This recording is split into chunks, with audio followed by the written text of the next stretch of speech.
Podcast 99.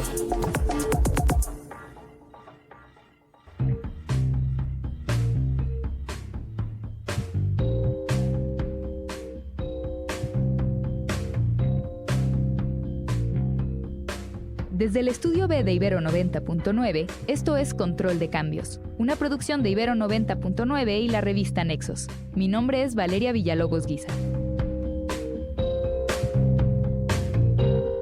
A casi 70 años de su primera publicación, Lolita, la novela de Vladimir Nabokov, continúa siendo objeto de controversia y enfrenta críticas de cancelación y censura, lo que plantea la pregunta ¿por qué ha sido tan malinterpretada a lo largo del tiempo? ¿Qué factores han contribuido a que sea juzgada con criterios tan limitados? Estos juicios y percepciones moralinas tienden a obviar o malinterpretar las complejidades que subyacen en la trama y en los temas que aborda la novela.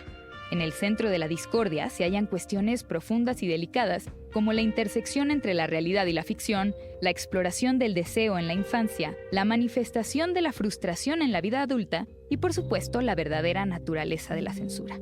La obra de Nabokov no busca glorificar ni normalizar la conducta de su protagonista. Al contrario, pone en tela de juicio la moralidad y explora las facetas oscuras y problemáticas del deseo humano. Esta novela plantea un espejo crítico de la sociedad, desentrañando aspectos incómodos y desafiantes que involucran la sexualidad, el poder y la moralidad. Paola Cuevas Lubet, poeta, traductora y editora de la revista Bastardilla, se ha dedicado a repensar los juicios y los impulsos de cancelación en torno a Lolita. Cuéntame cómo empezó tu interés por este tema. Yo estudié letras en estos años en donde, creo que sigue pasando, ¿no? Pero estaba muy el tema de funar, cancelar, silenciar. En ciertos temas no pueden tocarse o se deben de tocar con ciertos matices.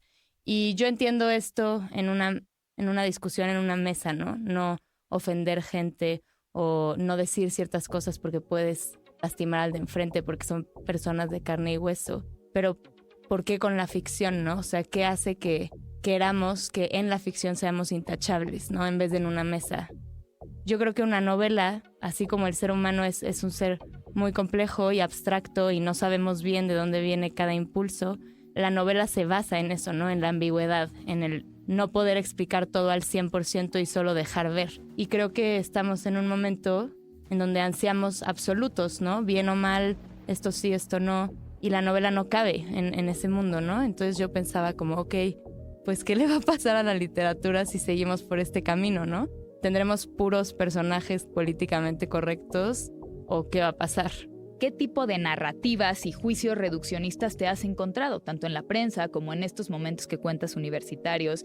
¿Qué es lo que se dice de Lolita que es tan incómodo? Creo que lo incómodo de Lolita es que está narrado por el criminal. Te vas a meter en su cabeza, ¿no? Y tienes que, para enfrentar la novela, no hay que solaparle nada ni empatizar con él, pero sí que hay que comprenderlo, ¿no? Porque si no, ¿qué estás haciendo? No estoy diciendo entiéndelo, compréndelo y apapáchalo, sino como su juicio, aunque sea incorrecto, es un juicio, ¿no? Está completamente fuera de sí. Y creo que eso es lo que incomoda, que de repente estás pensando como él, porque tienes que hacer eso. Tienes que despegarte un poco de ti para poder leer Lolita.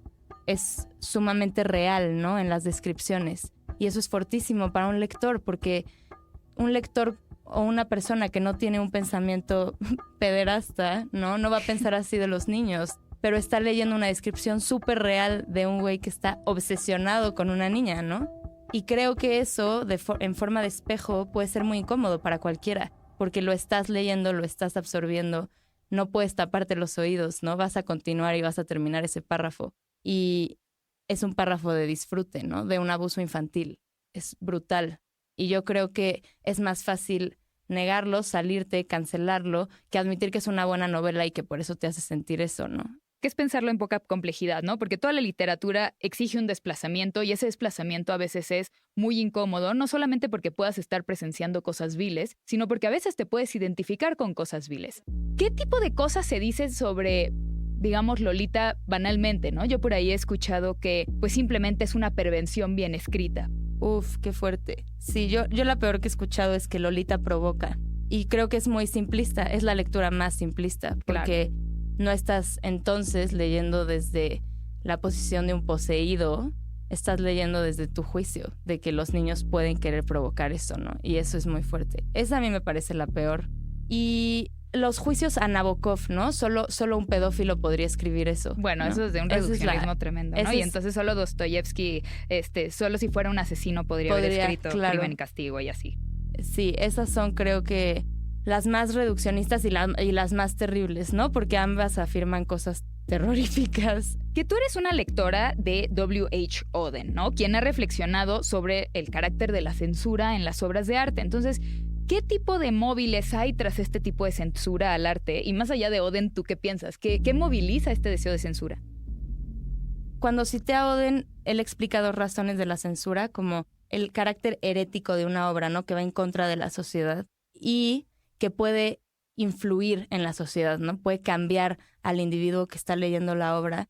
Pero la tercera razón, que creo que es con la que me quedo ahorita, es leer mal, leer como que no es ficción, leer como que lo que estás leyendo es un instructivo o es algo que te debería de dar ideas para tú hacer algo, o leerlo como que es posible que sea un instructivo para alguien más, como toda la censura de cómics, ¿no? Que hubo en Estados Unidos porque estaba incrementando el crimen, estaba aumentando el crimen juvenil, ¿no? Y era porque los cómics daban las ideas y ganaron el juicio y por eso existe Mad Magazine para poder escribir todo eso que no podían escribir. Y era por eso, porque todos los niños lo estaban leyendo, lo identificas como con el crimen y entonces lo haces algo real, lo sacas de la ficción, lo sacas del cómic, lo sacas de Lolita. Y yo creo que eso es solo una mala lectura, ¿no? No entender que lo que estás leyendo es ficción y que se construyó en una realidad. Si Lolita no es una novela que hace apología de la pederastia, ni es mucho menos un manual, ¿no? de cómo provocar niñas, ¿qué es Lolita para ti? ¿Qué es lo que está poniendo verdaderamente Nabokov en el reflector en esa obra? No sé si Nabokov lo quiso poner, pero Lolita es una crítica, ¿no? Y no es una crítica necesariamente a la pedofilia, sino a todo un sistema social que permite que una niña pase de estado en estado, de motel en motel, y que nadie se dé cuenta de que esa niña está mal. Y yo creo que es una crítica al mundo adulto, no solo a HH, que está poseído, ¿no? No, el que no hace caso es la maestra, no HH, que está intentando cubrir un crimen. ¿Podrías recuperar esa escena de la maestra? Llaman a HH porque Lolita está teniendo un comportamiento errático y no se está adaptando a la escuela en la que está, que es para niñas y que aparte todo es como modales, que se diviertan, ser una buena esposa, ¿no? Como que tiene todo esto la escuela y les preocupa que Lolita no tiene un desarrollo sexual normal, que no se relaciona bien con lo sexual. Entonces sí se dan cuenta que Lolita no tiene un desarrollo sexual normal, pero no piensan que algo le está lastimando, ¿no? Piensa que no le están educando naturalmente sobre el sexo y que deberían de educarla en la escuela. No que su padrastro la viola todos los días, ¿no? Creo que también Lolita es un libro sobre la crueldad en todos los ámbitos. El lector sabe perfecto por qué Lolita no se está comportando como las demás niñas, pero es porque no tuvo una infancia. Y lo sabes tú como lector, pero no lo sabe la maestra, no lo sabe la directora. Paola Cuevas Lubet es poeta y traductora, edita la revista Bastardilla y estudió creación literaria en Casalam. Pueden consultar lo que ha escrito sobre Lolita y otras cosas en la revista en www.nexos.com.mx/control de cambios.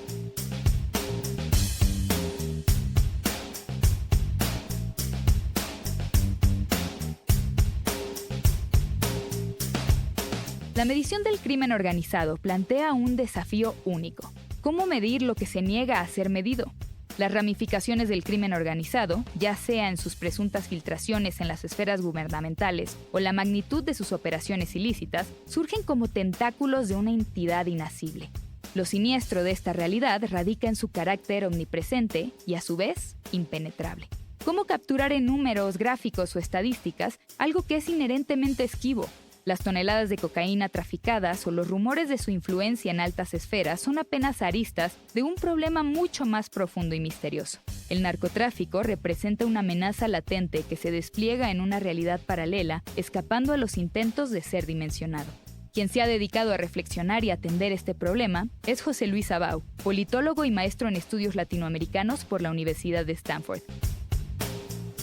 para comenzar a medir al narco, lo evidente sería irnos por aquello que el narco no puede evitar, los números que todos vemos constantemente, que son los miles de homicidios acumulados. Pero, ¿qué limitaciones tiene esta métrica en un fenómeno tan amplio? Son bastantes, y podemos iniciar en pensar cuándo es que ocurre un homicidio en un conflicto con el narcotráfico. Puede haber dos vertientes, una en la cual el narco esté peleando contra el Estado, pero también es cuando hay conflictos narco contra narco. Cuando dos grupos distintos, digamos el cártel de Sinaloa, el cártel Jalisco Nueva Generación, pelean entre sí y se producen homicidios. Tenemos ahí una métrica muy establecida. El gran problema es el hecho que esto solo nos está diciendo los momentos en los que el narco entra en conflicto. Estamos pensando que tenemos una de las industrias que equivale al 2 o 3% del Producto Interno Bruto Mundial, que trafica toneladas de droga todos los días a través de la frontera de México y Estados Unidos. Tiene que haber lugares donde el narco no sea violento, donde el narco opere bien. Hay otras formas en las que podemos ver el narco, porque el narco no siempre va a estar peleando, no siempre va a estar en guerra. Si no es suficiente revisar los indicadores de violencia porque a veces los cárteles operan sin ningún tipo de trabas o de ataques, entonces, ¿qué otros parámetros ayudan a reconstruir el rompecabezas del narco en el país? Hay dos. Una de ellas es tratar de hacer una base de datos holística sobre prensa, en la cual tratemos de ver cómo es que en distintos periódicos se está reportando cosas de narco más allá de homicidios, aunque incluyendo homicidios también. Si se hace un artículo donde se menciona que se están extorsionando a productores de aguacate en Michoacán, o si se está cobrando derecho de piso en Playa del Carmen. Pero eso, aún así, tiene varios errores. Estás confiando de muchas maneras en que la prensa tenga una libertad absoluta en reportar del crimen organizado, cuando sabemos que hoy por hoy México es de los países más violentos en el mundo para ser periodista. Y también no es lo mismo estar hablando de lo que puede reportar un periódico local en Sinaloa a lo que puede reportar Reforma, El Universal o La Jornada. Entonces, tenemos que buscar otra alternativa. Una de ellas es ver decomisos de droga, en lugar de ver homicidios como una medida alternativa. ¿Por qué decomisos de droga? A ver, si pensamos que los homicidios son los lugares donde el narco no está siendo particularmente eficiente, donde quizá el narco mismo tenga miedo de poner su droga, que es al final del día con lo que pagan sus cuentas, la otra posibilidad es que decomisos de droga sea un universo distinto donde el narco no es particularmente violento. Lugares donde el narco está operando y en lugar de pelear, está traficando toneladas de cocaína. ¿Por qué es tan importante para ti quitarle al narcotráfico ese aire de misterio con todos estos obstáculos que hay? Porque el narco, su gran poder es el hecho que está fuera de la regulación. El gran motivo por el que el narco es poderoso es el hecho que no sabemos siquiera dónde está. Y hasta genera un poder psicológico sobre nosotros. El hecho que tú no sabes que el narco está presente, pero aún así lo supones. O sea, en cualquier lugar de México inicias a sentir un poco de miedo cuando sales de las ciudades, cuando sales del lugar donde al menos puedes ver policías. Y eso suponiendo que podamos confiar en policías, que es otro gran tema y podríamos hablar horas de ello. El narco es ubicuo. Si logramos quitarle un poco de este poder de terror que tiene sobre nosotros, si podemos realmente determinar dónde se encuentra el narco, puede ser un primer paso para poder entender la magnitud de este problema. Gabriel García Márquez en una conferencia dijo algo que a mí, desde que lo leí, me marcó mucho. El problema del crimen organizado, el problema de las drogas, se le escapó de las manos a la humanidad. Tenemos que admitirlo antes de poder volver a agarrarlo. Y estoy parafraseando un poco al maestro. Pero la idea es esta. El narco está completamente fuera de nuestras manos. Y no vamos a poder resolverlo de una manera sencilla. De que empezaste a hacer este trabajo en 2019 a 2023, ¿hay algún tipo de nuevo dato que se puede utilizar para hacer esta medición? ¿Algo ha cambiado? O sea, porque mencionaste homicidios, prensa, decomisos. ¿Hay alguna otro nuevo tipo de estadística que nos pueda ayudar a seguir dimensionando esto? Me temo que no. En primer lugar, el problema del narco como un objeto de estudio es reciente. Estamos hablando del 2006, cuando inicia la guerra contra el narco y se pone este impuesto sobre vidas mexicanas, cientos de miles de vidas mexicanas, que llama la atención de académicos y que tratan de entender cómo funcionó. Y segundo, este impulso de la academia por tratar de encontrar otras formas de medir el crimen organizado es también reciente. De hecho, la primera base de datos fue sobre prensa y la iniciamos durante la pandemia. Y luego surgió la idea de iniciar a hacer recolección de datos sobre tráfico de drogas y de decomisos de drogas, pero en general no he visto yo otra alternativa. Quizá agregaría una que es decomisos en la frontera, que sería romper un poco más la variable, no solamente decomisos por municipio mexicano, que eso ahí la Oficina de Drogas y Crimen de la ONU es bastante buena. Hace poco salió un estudio que fue bastante polémico en la revista Science sobre el nivel de empleabilidad que implicaba el narcotráfico, el crimen organizado en México. ¿Tienes algo que decir al respecto? es controversial porque a veces nos duele hablar de estos temas, pero Science no son los primeros en haberlo hecho. Eduardo Guerrero tiene una serie de ensayos muy buenos en El Financiero donde trata de cuantificar cuánta gente emplea el crimen organizado. UNODC, la Oficina de Drogas y Crimen, han hecho muchos esfuerzos por entender qué porcentaje del Producto Interno Bruto viene del narco, que eso inherentemente tiene que ver con tratar de determinar el impacto económico y cuánta gente trabaja con ello. Hay ciertas cosas, ¿vale?, que nos tienen que doler. Y nos tiene que doler el pensar que el narcotráfico ha penetrado a este nivel en la sociedad mexicana. Pero si no hablamos de esto, nunca vamos a cambiar. Y esa es un poco la idea de tratar de encontrar formas de medir el narco, pero también de hablarlo. Porque el narco se ha vuelto parte inherente de la historia mexicana, aunque nos cueste hacerlo. Y quizá nuestros hijos, nuestros nietos, cuando tengan un libro de historia, van a tener que tener una sección sobre el Chapo Guzmán. Y van a tener que tener una sección sobre Miguel Ángel Félix Gallardo. Porque la historia no la podemos escribir a nuestra ventaja y no podemos hacernos como que el narco no ha afectado a México cuando son más de 350,000 mexicanos que han perdido la vida en la guerra contra el narco.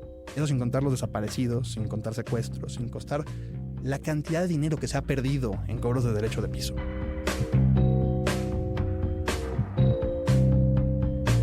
José Luis Sabau, politólogo y maestro en estudios latinoamericanos por la Universidad de Stanford. Pueden consultar lo que ha escrito en la revista en www.nexos.com.mx/control de cambios.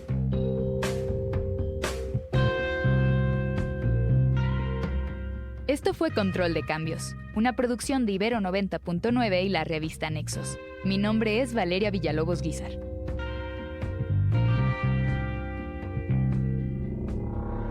Para más contenidos como este, descarga nuestra aplicación disponible para Android y iOS o visita ibero909.fm.